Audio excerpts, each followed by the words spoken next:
Assalamualaikum warahmatullahi wabarakatuh. Halo semuanya, bagaimana kabarnya hari ini? Semoga selalu dalam keadaan sehat dan dalam lindungan Tuhan Yang Maha Esa. Amin. Amin ya rabbal alamin.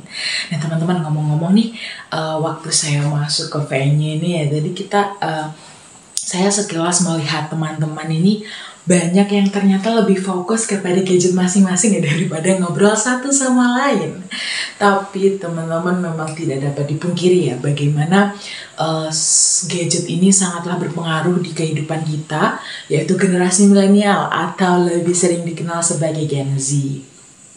Semakin canggihnya teknologi dan seiring berkembangnya zaman itu membuat gadget ataupun teknologi lain itu sangatlah penting bagi kehidupan kita, begitu ya teman-teman ya. Nah, sejurus dengan itu, mungkin bagi beberapa teman-teman di sini itu sudah merasa familiar tentang bahasan yang akan kita bahas pada hari ini. Tapi mungkin bagi teman-teman yang berasa baru pertama kali dengar atau mungkin masih merasa unfamiliar dengan pembahasan ini, maka dari itu bersama dengan saya Dilista Virgi selama 10 menit ke depan akan membahas sebuah hal yang bertajuk dengan broadcasting. Nah, mungkin kita bisa mulai dari step yang mudah terlebih dahulu ya teman-teman. Step-step dasar yaitu tentang apa sih broadcasting itu, tentang pengertian dari broadcasting. Nah, padahal mungkin ya kalau teman-teman ketahui, tanpa sadar kita itu sering sekali melakukan sebuah broadcasting tanpa sadar teman-teman. Setiap hari itu pasti kita pernah ya paling enggak sekali 2 kali itu melakukan broadcasting di media sosial. Nah, jadi apa sih broadcasting itu? Jadi teman-teman, broadcasting adalah sebuah penyampaian informasi atau mungkin pengiriman konten ataupun berita kepada khalayak umum secara luas, yang mencakup luas sekali, dan dilakukan secara simultan dan juga bebas akses teman-teman. Jadi misalnya saya ada di Jawa Timur, lalu tiba-tiba saya sedang mengupload video. Gitu. Saya sedang membuat video, lalu saya upload di YouTube ataupun saya upload di Instagram Stories ataupun di platform lain. Itu teman-teman yang mungkin yang ada di Sumatera, di Kalimantan ataupun di Papua pasti bisa mengakses informasi yang saya berikan.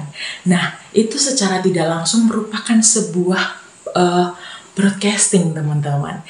Jadi pasti teman-teman ini pernah kan melakukan sebuah broadcasting di kehidupan sehari-hari tanpa sadar, ya enggak? Betul enggak? Nah, jadi teman-teman, broadcasting itu adalah sebuah penyampaian informasi. Secara mudahnya itu broadcasting adalah sebuah penyampaian informasi ataupun penyampaian berita, teman-teman.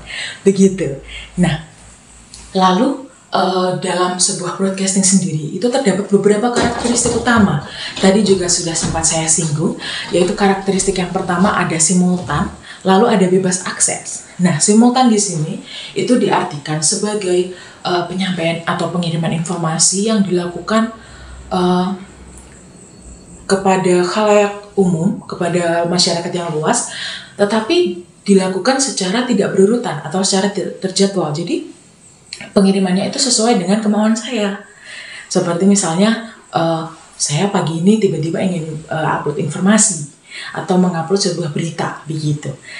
Nah, itu untuk simultan. Nah, untuk karakteristik yang kedua itu adalah bebas akses, di mana bebas akses di sini itu diartikan sebagai informasi atau berita yang kita kirimkan itu dapat diakses oleh banyak orang sekaligus, tetapi tanpa harus berlangganan ataupun berbayar teman-teman, jadi gratis begitu. Nah, lalu tadi teman-teman pasti sudah tahu tentang broadcasting itu apa, lalu karakteristiknya itu bagaimana, itu teman-teman pasti sudah tahu dan sekarang mungkin sudah punya gambaran tentang broadcasting.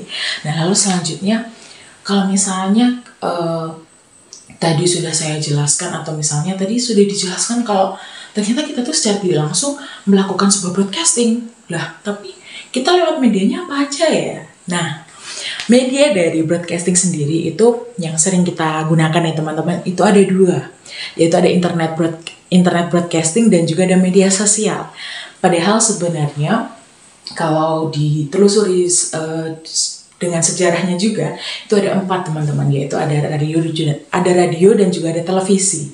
Nah, mungkin keempat hal ini sangat berbeda ya teman-teman, sesuai dengan zamannya begitu. Sekarang mungkin kita jarang sekali menemukan radio ataupun televisi, padahal mungkin di setiap rumah itu sebenarnya ada, tapi jarang sekali digunakan karena sekarang sudah beralih kepada dua yang lain ini, yaitu internet broadcasting dan juga media sosial.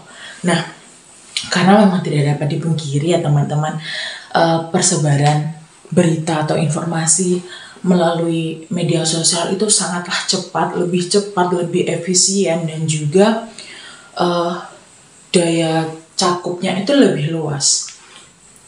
Padahal dalam media sosial itu kita juga bisa saja terkena berita hoax ataupun kevalitan informasinya itu bisa masih dipertanyakan begitu.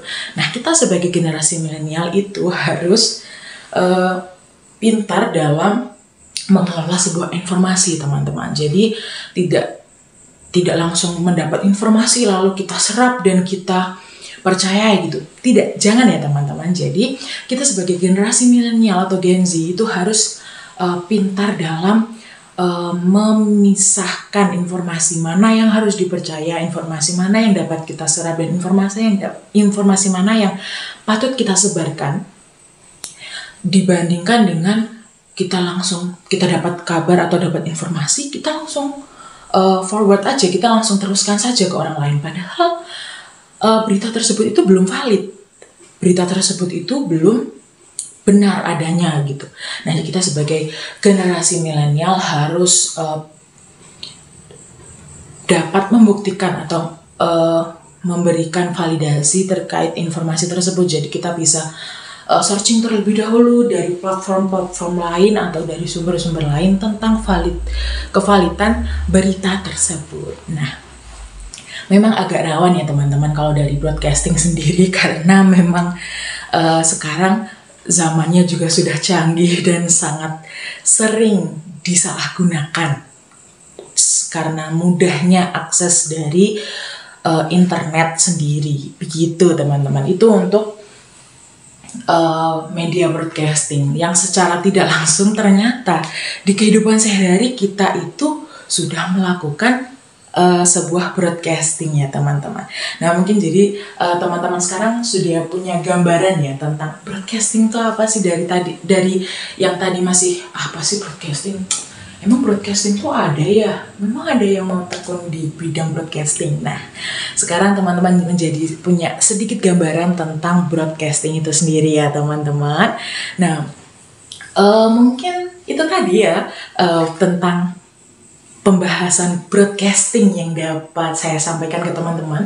Mungkin kalau dari teman-teman ada yang ingin menanyakan terkait dengan broadcasting, terkait dengan mungkin masih ada teman-teman yang bertanya-tanya tentang kalau broadcasting itu karirnya bagaimana, lalu skill-skill yang harus dilakukan, yang harus dimiliki oleh seorang broadcaster itu bagaimana, teman-teman bisa bertanya di sini.